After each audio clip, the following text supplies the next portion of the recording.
How are you? Good, guys. How are you guys doing? All good, man. Thank you for taking out the time. I know it's a busy week for you and the team. Um, but I hate to give you, I guess, I want you to kind of take us all the way back to you being started and you being with his father, Kostas first, if that's No okay. problem. Yeah, so how'd you get started as a boxing manager? Wow, it's a long time ago now. I met Kostya when he first came to Australia, and as you know, he won the World Amateur Championships down there and decided to turn pro once he had an offer from a promoter back in the day, Bill Morty. I brought Kostya up to Newcastle, where I live, to do a Police Boys Citizens Club event, and we became very good friends. And he couldn't speak much English, and together we chipped away at it. And I used to visit him in Sydney, and I'd bring him up to Newcastle, and it all started off as a friendship, and it just grew from there over time as his success continued, and he So became just a to world champ. interject, you were just his friend. You weren't a manager previously. No, that's correct. My business is I up until January of this year uh, owned the largest entertainment security business in the country. So I was a manager of many different artists that travelled through the country, major rock and roll bands. I would pick up and look after them. So the management side was always in my blood, but the friendship was more important at the time. And Costa and I became great mates and still are to this day. And so it was a natural fit over time. What was the first television deal you got for Costa Zoo? Uh, the first TV deals for Costa came. It was a very different era back then, guys. It was Sky Channel in Australia when the pay per view was only available in hotels. And so that would have been the first one for Kostya. And of course, as you know, we later then signed with Showtime with Jay Larkham, and that was where we sat for most of his career. And I'm assuming you met Al Haymon years ago, because the kind of relationship that you've been able to establish for Tszyu, uh, we just don't see that. We don't really see a separate entity get with Al and get as many um, big names that Al has to offer the way that you have. I mean, look, a clear example is Boots Ennis. He used to be a separate entity up until yesterday, and he doesn't get the names that Tim has been able to get. Very true. But I hadn't met Al during the Costa era. It was primarily just working with Showtime exclusively. I think a lot of the credit with Al Heyman and the Tim Zoo goes to also our Australian promoters, Matt Rose from No Limits Boxing. And Matt and Al have really hit it off, and they do a lot of business together. And you've seen that last year with Tim's 3 fights in a row. It's a very strong relationship, and we're very blessed to be able to have that deal with Al so that we can keep on keeping Tim busy. So, did Tim come to you, or did his dad come to you and say, "Hey, I need you to manage my son"? No. At the time that Tim came to me, it was 2017, October 2017. His mum called me, Natasha called me and said, "Hey, could you pop down and have lunch with Tim and I? Tim wants to have a chat to you." And so yeah, I did that, and we had a nice chat. And he basically just said to me, guys, that he wanted to give it a go. And I asked him only one question. I said, why do you want to do this? Because he wasn't convinced that he wanted to be a fighter for a while. He was in a bit of a no man's land. He was enjoying other things. And he just said to me, I just want to see how good I can be. He didn't even mention his father. He never said, I want to be as good as dad or I want to be better than dad. It was just for him. So we shook hands and off we went. How old How was he? old was he? Yeah, how old Sorry. was he then? Let me think. 2007, so that's 7 years ago. And today it's 2024 and he's 28. So, yeah, 21 years old. Had So he he had an amateur background? Yeah, Tim's amateur background, 36 fights, one pretty much. I think he had one draw, um, one draw and one loss on a countback. So yeah, him and Nikita, his brother, both fought right through the amateurs. They pretty much won everything that they competed in. So he's So never that's lost, you're yeah, saying, just one draw. yeah, that's it. Yep. Wow.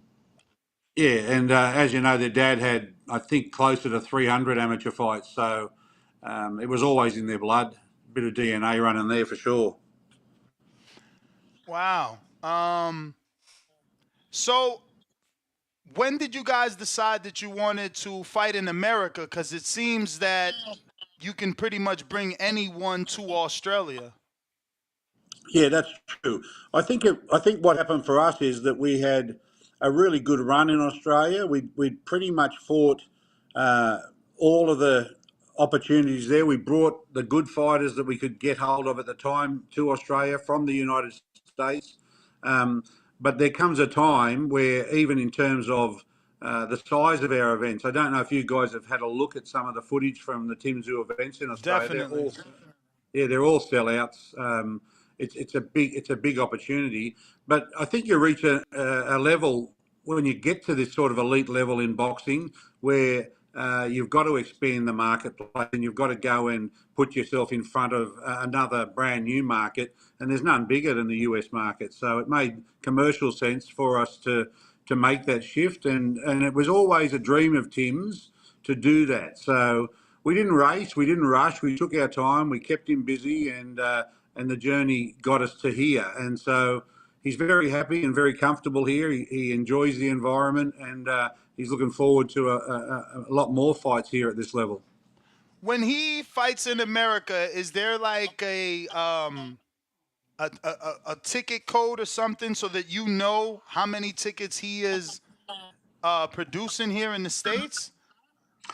I don't get too much involved in the ticketing and the likes, but certainly in terms of data and input, we sit down together. Matt Rose from No Limits, our promoters, who stay with us on the journey right through, almost in co-promotional position with Al Haymon. So we get access to pretty much whatever we need, and we get an idea. But right now, for us in fight mode, it's purely just focusing on the fight, and we leave the business stuff to Matt Rose and the promoters.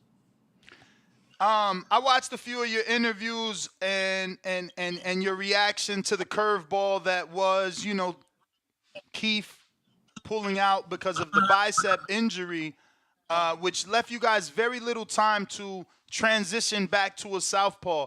Luckily, Yep. you had 7 weeks preparing for Erickson Lubin. Yes. It continues to be reported that he pulled out, but he continues to claim on social media that he never pulled out, that he didn't know about it. He didn't even know about a fight. Can you clarify that situation? Yeah, that's pretty bizarre. That's a pretty bizarre response, to be honest. You don't go into camp for 7 weeks without having a deal done, and then on a given day, much like Thurman, to find out that he was no longer taking the fight. So we switched straight up into moving on to the next available body. So I don't really get that.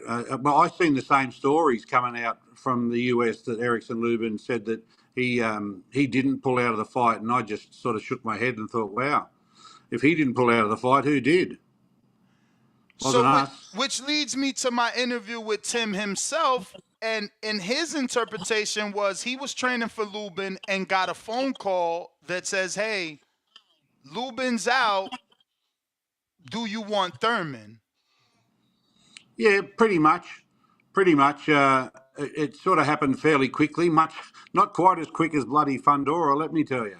But yeah, it happened pretty quickly, and that was the case. And you can't dwell. I mean, if someone's out, it's no point doing an investigation when you're in camp and you're 7 weeks into it. We just move on immediately to the next challenge, and we've had three of them on this one. So we started with Lubin, we went to Thurman, and now we've got Fundora. So we're starting to get used to this. I hope it's not going to be like this forever, but it feels like sometimes you've just got to have that adaptability, and that's one thing we do pretty well. And Tim Tszyu's one of those guys that even with Fundora, it took all of 10 seconds for him to say, "Let's do it, make it happen," and we just did it. It took 12 hours to get it done. Do you find Fundora a bigger challenge, or do you think Thurman would have been the bigger challenge? I honestly think Fundora is the bigger challenge. I really do, only because of the degree of difficulty and the awkwardness and a 6'6" southpaw. The transition was easy. That was the easy part. The logistics that followed, saying, yeah, the deal's done, and a handshake over the phone and get it done and dusted and hand it back to the promoters to deal with. But logistically, we had a slight problem. Where do you find two 6.5-footers, basketball players that can punch southpaw? And very, very fortunate for us. We started that search and got some good assistance with it, and we come up with two good boys that were literally on the flight the next morning and in our gym that afternoon. So sort of like all the stars aligned for us, even though it was for most what seemed to be like a big flip over and transition. For us, it was merely a bit of a 12-hour all-nighter on the phone, tagging and going back and forth, and we got it done. And everything in the gym the next day was as if it was meant to be. You spoke of hoping that this doesn't continue with opponents pulling out. Do you foresee any, I guess, issues making the Crawford fight since he's been named as the mandatory for the WBO? No, I don't. The Crawford fight and the mandatory will come to fruition on the back end of the Fundora fight when we take care of him. I think that's going to be a great fight. I don't see it being a difficult fight to make. There's been discussions for a little while now with Crawford's people, so it's not a new subject for us. It's a great opportunity for Tim, and Tim's absolutely 100% in wants that fight. It'll just come down to, at the end of the day, as you know, commercial realities, making sure it's the best outcome for us, and getting it done. From a managerial standpoint, is it better for that fight to be in Australia since Crawford defeated Horn there and he's known? Oh, look, I think Crawford's pretty much known everywhere. Actually, Crawford, let me strike that. Crawford didn't fight Horn over there. Horn No, fought he Pacquiao fought. over there. Horn fought Crawford in Nebraska. Yeah, I'm sorry. that's correct. That's correct. But look, there's a definite opportunity to look at the Australian market.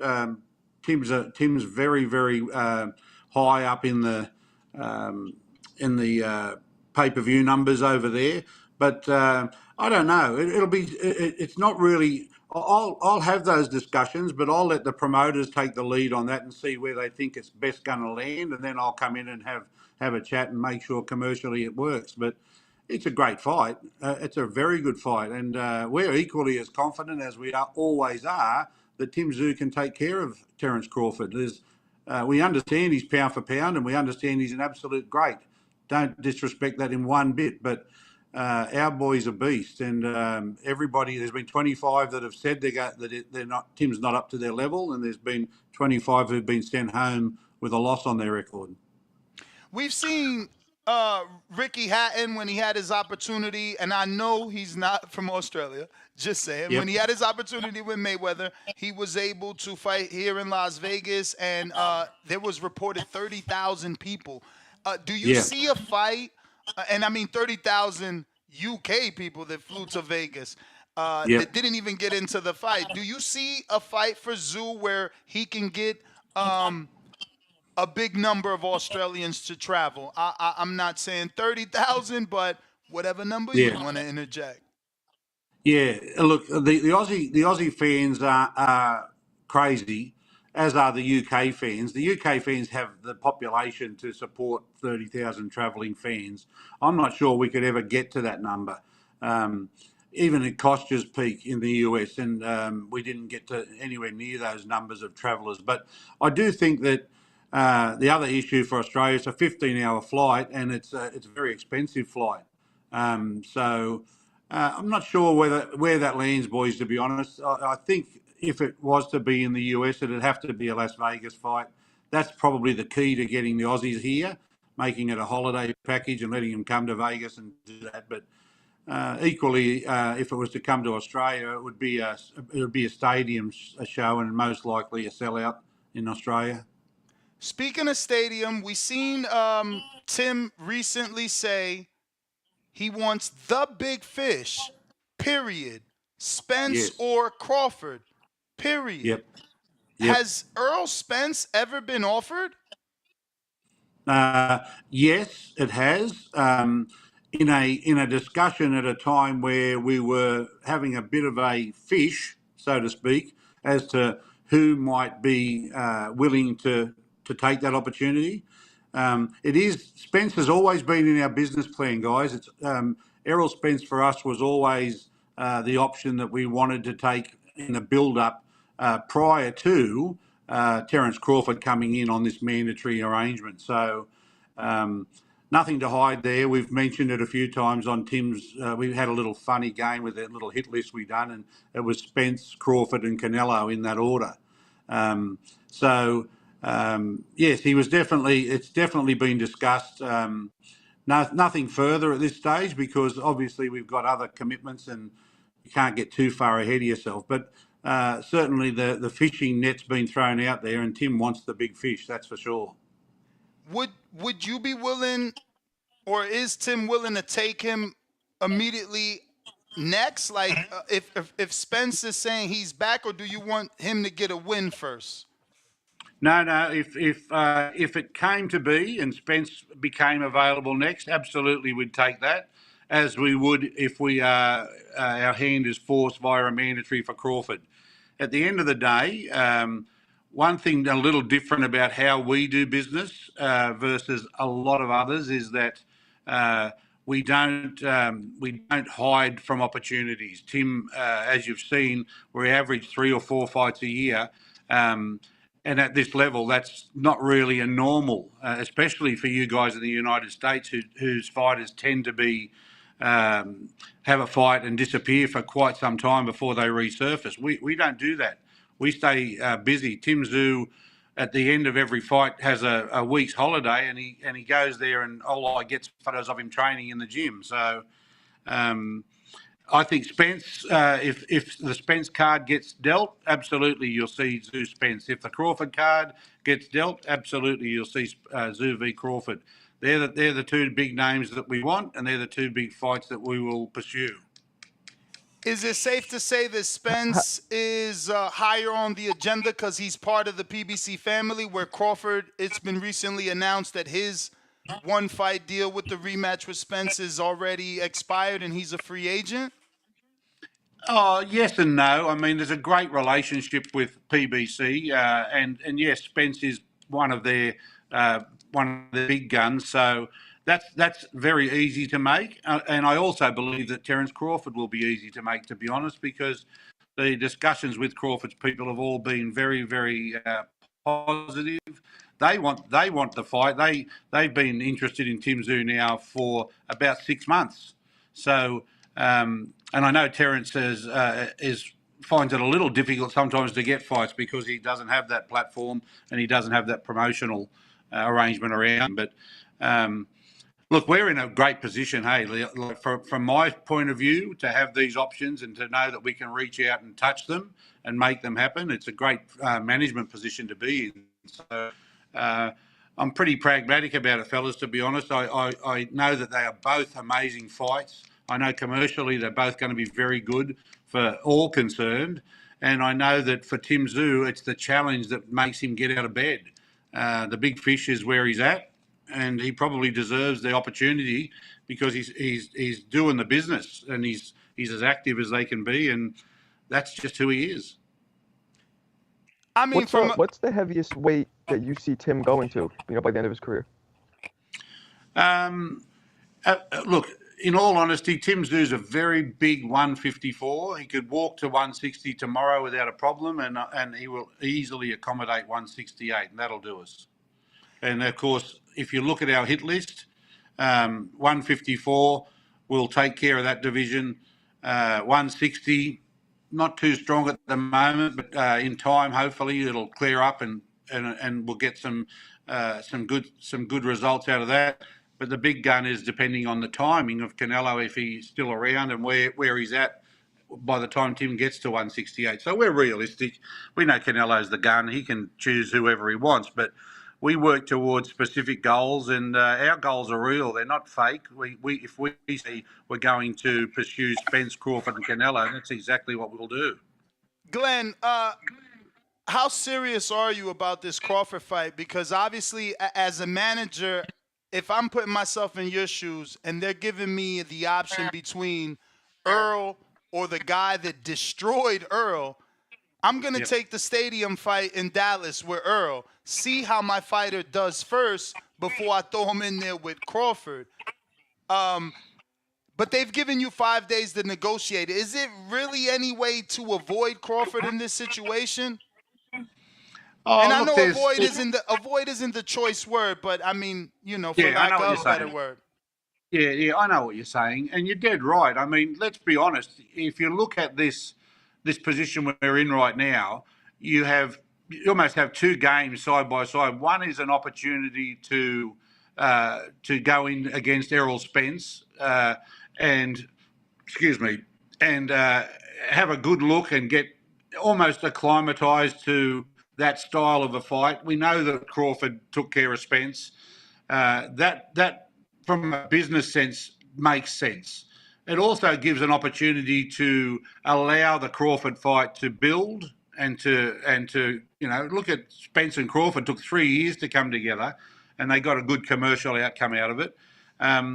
But then on the other set of cards that you're playing, you've got this mandatory that's coming in with a very short time frame to negotiate.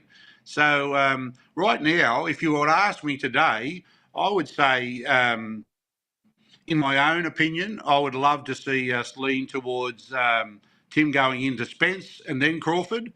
But it may be that Errol Spence isn't available. I seen some footage of him yesterday. He's still on holidays. He was at some, looked like on some island somewhere with his lady. Good luck to him. I'm not sure what he's doing.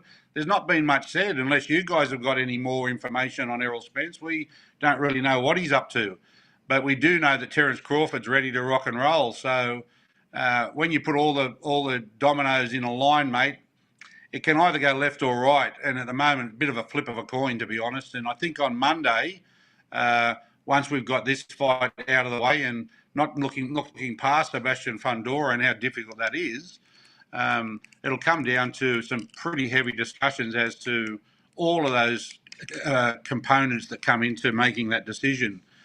Either way, mate, I think it's going to be either Spence or Crawford.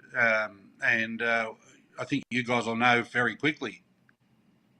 Can I ask? I was a big fan watching Kostas growing up, right?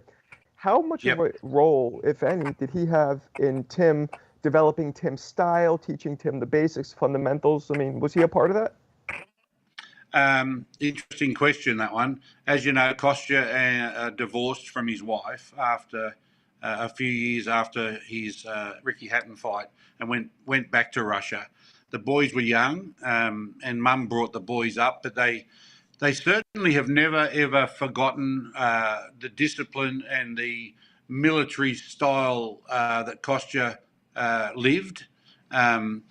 It was very, very dictatorial. He's a very hard man when it comes to the discipline, and that comes from his background in the Russian military and all the things that he done. So the boys have that. The boys, their training, their focus and dedication is definitely a byproduct of Dad.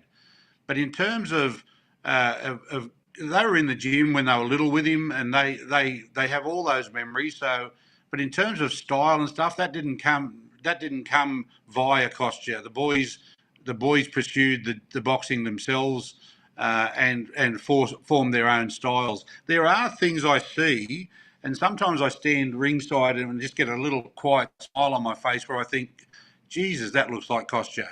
And little things that they do that's very similar. And of course, Nikita's a southpaw, so he punches like his dad, and he has a style similar to his dad, whereas Tim is much more the calculated technician, the pressure fighter, and his power has grown and developed enormously. as he's matured into a man. So I'd say in a short answer, yes, there's the DNA from Dad, no doubt. Yes, there's the early life experience from Dad, but in terms of their evolution as boxers, that belongs purely to them and their coach Igor, who is Kostya's uncle, who married Kostya's sister. So it's very much a family affair.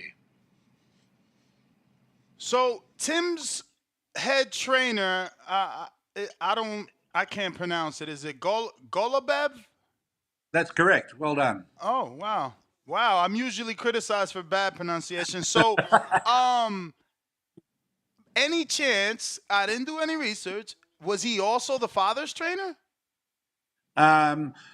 Johnny Lewis, well, Kostya had his own trainer in Russia who came to Australia for a little while but didn't stay. Then Johnny Lewis, the Australian Hall of Fame coach, took Kostya through most of his career.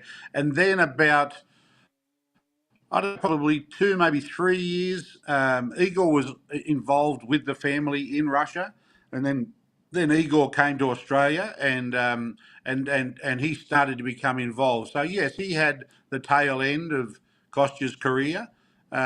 He's not a fighter himself. He's always been involved in that. But there was quite a long time, guys, between Kostya retiring and the boys coming into the game. So in that time, Igor ran the Tszyu boxing gym, and he had George Kambosos for about 12 years as well.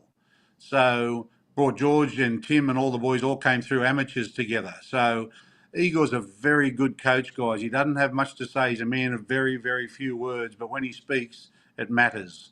And he's a very, very good coach, a very smart coach, and he's wise for his age. So we're very lucky to have him. Glenn, just for the purposes of our daily topic, do you have more time or do you got to go? You pressed? No, I'm good, mate. It's early here. You guys got me out of bed early. Perfect. For the purposes of our show, obviously there have been tons of rumors of Derek James not being paid. So I wanted to ask, as a manager, do you handle that for Tszyu and have a contract for the trainer, or does Tszyu, as the fighter who is basically the business, does he have to handle that himself? No. Tim handles none of the business. I'm entirely in control of the contracts, the business payments, all of the financial arrangements. I am very tight on that simply because I believe that for the fighter to get to where Tim has, he has to literally live in a world just as distraction free as we can make. Keeping in mind that's not possible for a lot of fighters. They don't have the family connection, they don't have the history, and they don't have the trust. One thing about me is that I do this more so for the love of the family and the boys, and the fact that I was there when they were born, and been on this life journey with them more than I do for the business. So I'm 61 years old, and I've just sold my business in January this year after 40 years, and I certainly I'm not in this for the money. So that's sad when I hear that trainers don't get paid, because the effort that the trainers out of all of the team put into these guys needs to be rewarded, and they should be respected. And so the first person that I pay on the completion of the fight and payment is the coach. Absolutely 100% first time. And I'm very proud to say that we are a professional unit that pays our bills, and we have our reputation follows us there. So Glenn, is it common for a trainer to receive 10% of the overall purse of a fighter? Like your fighter, he's a pay-per-view fighter in Australia, gonna be a US pay-per-view fighter. Are you, and I hate to be so personal, but the issue is that it is alleged that Derek has already filed the lawsuit, but that he's seeking money from the Crawford fight. And in my opinion, you don't get money from the back end. You get money from the commission. What I report to the commission, I'm paying my trainer 10% of that. Is that not common? Can you just at least tell us what common practice is so that we can get a better understanding of the situation? Look, common practice would be, as far as I'm concerned, is yeah. Look, 10% to the coach and 10% of the purse, and there But should be of the guaranteed purse, not of the no, pay-per-view purse. no, correct, the guaranteed purse. You're correct. That's exactly what I thought. I just feel like, maybe someone told Derek, hey, Crawford made 20 million, so Earl had to make 30 million. You deserve more. And it's like, I've never seen a coach get back end No, money. no, But no, it no, could no, be a no, thing if nor have I. That they should stand alone. Just my opinion, not a legal opinion. They should stand alone separately. You can't hook your fighter to a pay-per-view revenue that you don't know what it's going to be. The fighter is the guy who sells the fight, the reputation of the fighter. The coach, when you first go into these deals, you go in, you know how much you're going to get on a guarantee, and that is the deal. The other side of it, the backside of it, when you're talking about commissions that come off pay-per-view and the likes, who knows what that's going to be? I'm sure there's no trainers jumping up and down when the pay-per-view's a shithouse and there's no money. but So there are yeah, some I don't. instances, right, where maybe the guaranteed purse is a little lower and the deal is negotiated as such where people are going to get more money from the back end because they know that they're going to set the guaranteed purse a little lower. And in those instances, maybe there's different negotiations and different practices, right? Yeah, 100%. You have options when you go into these things. You can go into a guarantee. You can go into a split arrangement where you say to the fighter, but it's all got to be done in advance. You can't chase it later on and say it should be. It's contracts are contracts, and you've got to be clear in business. You've got to. All parties need to know where they stand well and truly before the fight date. If a trainer chose to negotiate that, it needs to be a contracted deal that says that this is how much I get from the guaranteed purse, and both parties agree to, a 10% split of the pay-per-view revenue once it reaches a certain amount. And if the fighter is happy with that and the manager's happy to do that, then everyone's happy. But it's got to be a deal that is laid out well and truly in advance and everyone understands, and has to be a legal document. It's no point doing it on a handshake because the interpretations will ultimately end up in court. So do it properly, take your time. But I can't tell you, I don't know of any trainer that I can recall who has, and I don't know what Derek's arrangement was. So don't get me wrong, I'm not criticising him. I'm just saying that I don't know of anyone that's came in post fight and said that they are entitled to a piece of the pay-per-view revenue that may or may not have been negotiated. I don't know, but yeah, that's a strange one. And to be honest, guys, I'd not heard that. That's the first time I've heard that, and I think that's going to be a contractual issue for the courts to sort out for sure. Absolutely. So I have a few questions from the people. Anything that I say that that we've already talked about is just to make sure they get their shout out and you don't have to re-answer it. We got Okay. No Octo. worries. Yep. Octo says, how has it been watching Tim grow into a world-class boxer over the years, and how would you describe his focus and drive? Oh, look, it's been a privilege, to be honest. It's been an absolute privilege to see somebody come from where he has to where he is and mature into an elite level fighter who's now at the top of the tree and potentially about to fight, an opportunity to fight the pound for pound greatest in the world at the moment. His focus and drive is his fundamental basis for his success. There's no doubt about that. He has all the skill sets, but without that focus, drive, and dedication, the skill set will fail. And so he is, for me, the complete package, as was his father. And getting to do it all over again, what a privilege. Very lucky to be able to do that. Ryan Fraser in Canada says, I appreciate you, Glenn. I wish we knew Fundora would be Tim's opponent much earlier. My brother is 6'3" southpaw at super welterweight. We really could have helped out in camp. Shout out to Tim for saving the card once again. So no question, but we'll turn that into a question. And what did you think of Tim essentially saving the card? Because his decision to take on Fundora allowed, quite a few fighters to still make a paycheck. Because if there's no fight, there's no check. Yeah, look, the consequences of any fight being cancelled 10 days out is just devastating to everyone involved. Having said that, it was never a question of doubt. Tszyu took, like I said, from the moment I said, mate, bad news, Thurman's out, he said, what now? I said, oh, the option may well be Fundora, and it was just an option at that stage. And Tim just looked at me and said, make it happen.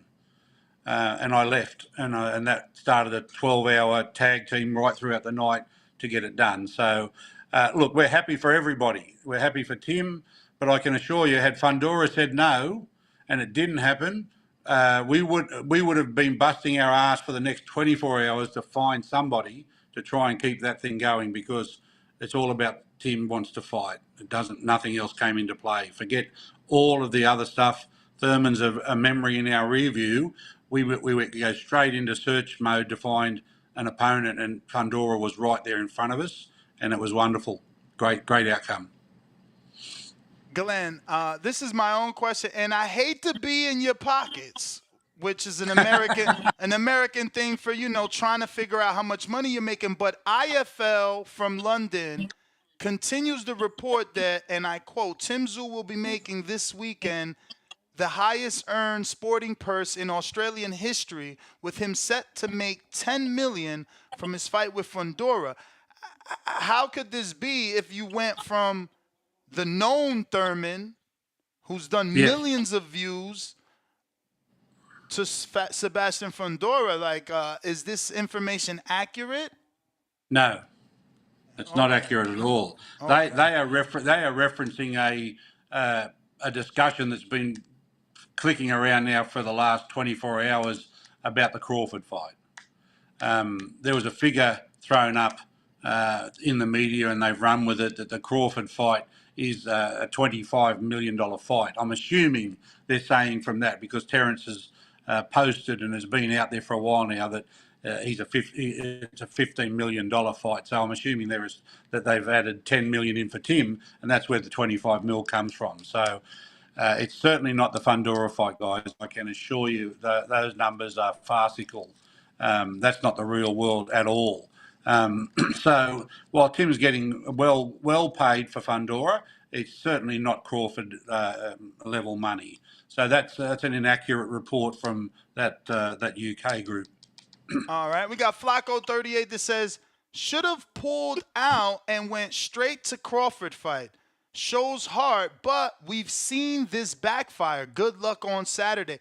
What are your thoughts about that? Instead of just canceling the fight, rescheduling a new date with a new opponent in Terence Crawford, handling the mandatory, because I get what this fan is saying.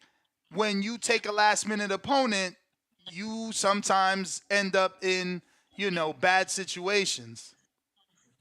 Yeah, look, we're used to it. This is, I think, the fourth time we've had to flip to go to another opponent. And, risk-free reward comes into every negotiation. But you have to also remember, Tszyu's been in camp for about 17 or 18 weeks when you take Lubin into consideration. And you've got to consider the fighter too. And for us to bounce out of this and go into a Crawford, that would require some serious adjustments. That's a massive fight. We would most likely have to take a break and then reset and go back into camp for Crawford, and that would be unfair to our guy, who ultimately is a fighter, and he's my only concern. I'm not too worried about Terence Crawford having to wait. I'm more my job is to make sure Tszyu gets the best outcome, and that certainly right now for Tim, the best outcome wouldn't matter who's in front of him. To be honest, it wouldn't make any difference whether it's Fundora or somebody else. Erickson Lubin might have put his hand up. We would have got whoever we could get into that ring, because Tim's ready to go.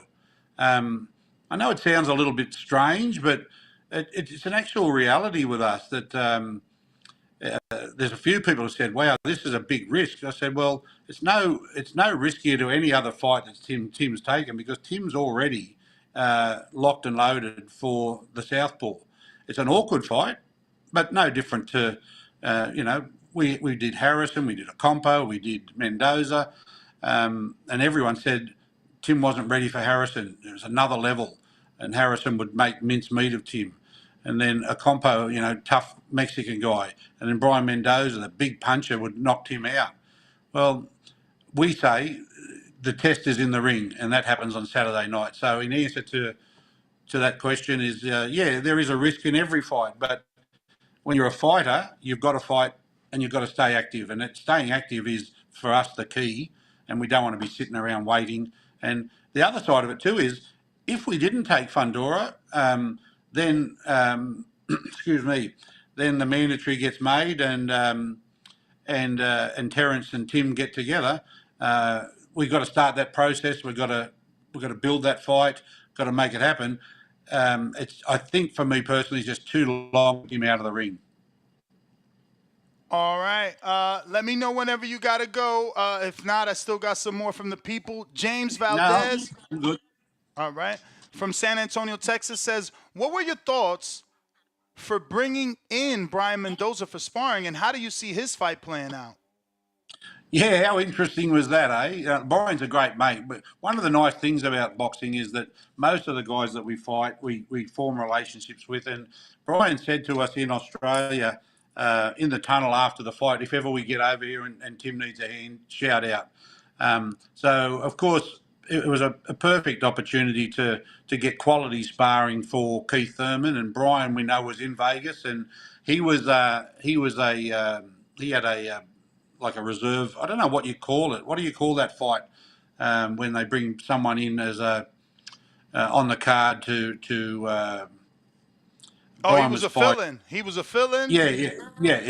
He was in line if somebody was to get in strife or fall out or whatever the case may be.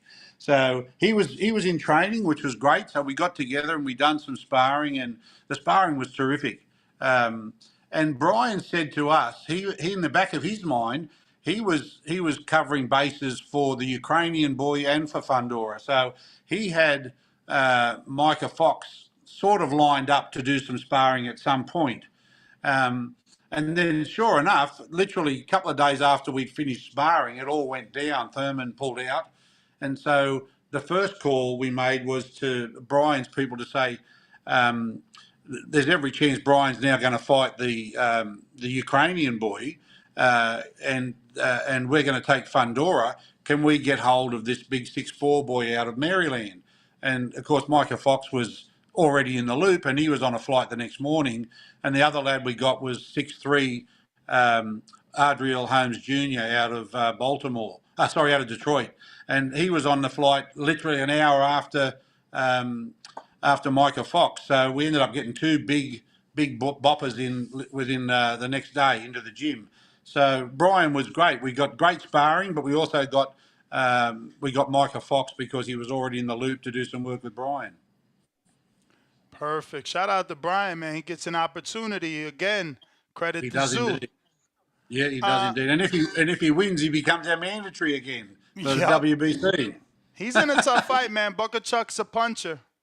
He is a puncher. Yeah, that's going to be a great fight. And Fundora was getting ready for Bukachuk. So look, at the end of it, we got the hardest part of the deal. Sebastian's not going to have to make a ton of alterations to his fight because Tim and Bukachuk have similarities. They both punch hard, but when you look at what we have to face in a 10-day period, going from a 5'8" orthodox to a 6'6" southpaw, that's an interesting challenge.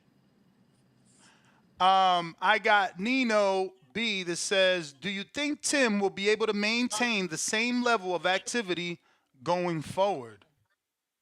Oh, look, that's the plan, boys, and I'm a realist. I understand that at this level, it's not just the training and maintaining the level, it's getting the commercial side of it done and getting the fight date done and getting him in the ring that slows everything down. And you've seen firsthand some of the worst examples of slowdown. And that's the killer of boxing as far as I'm concerned, where you've got a champ with multiple belts who just doesn't fight for whatever reason, whether it be physical, mental, or just stringing the division out and leaving all the other fighters that have busting their ass to get their opportunity in limbo for years at a time. That's not fair. That's not what boxing should be. So I will do from my side everything I can to expedite the negotiation, the contracts, the commercial side. The coach, I know Igor will have our boy ready, so it won't be delayed because of us. I can assure you of that.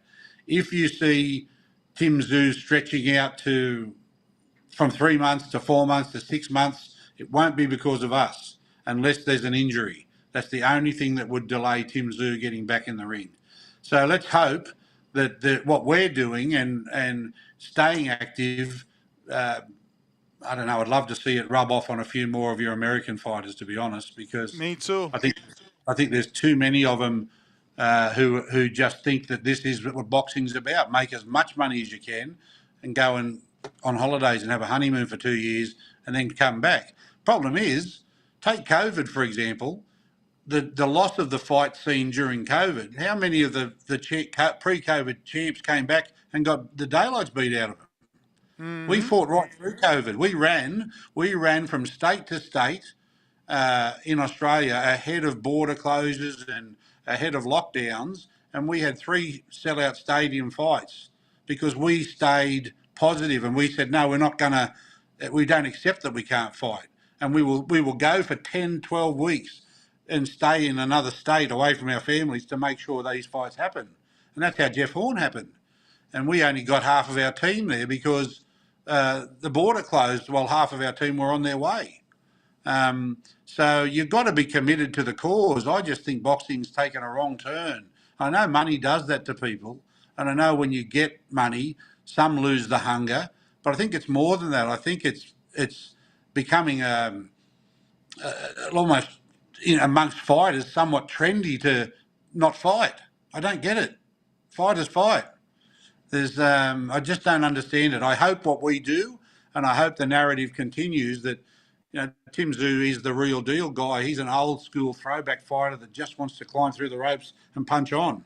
And we will come knocking on doors to get people if we have to, because he won't let me sit round and let him sit round.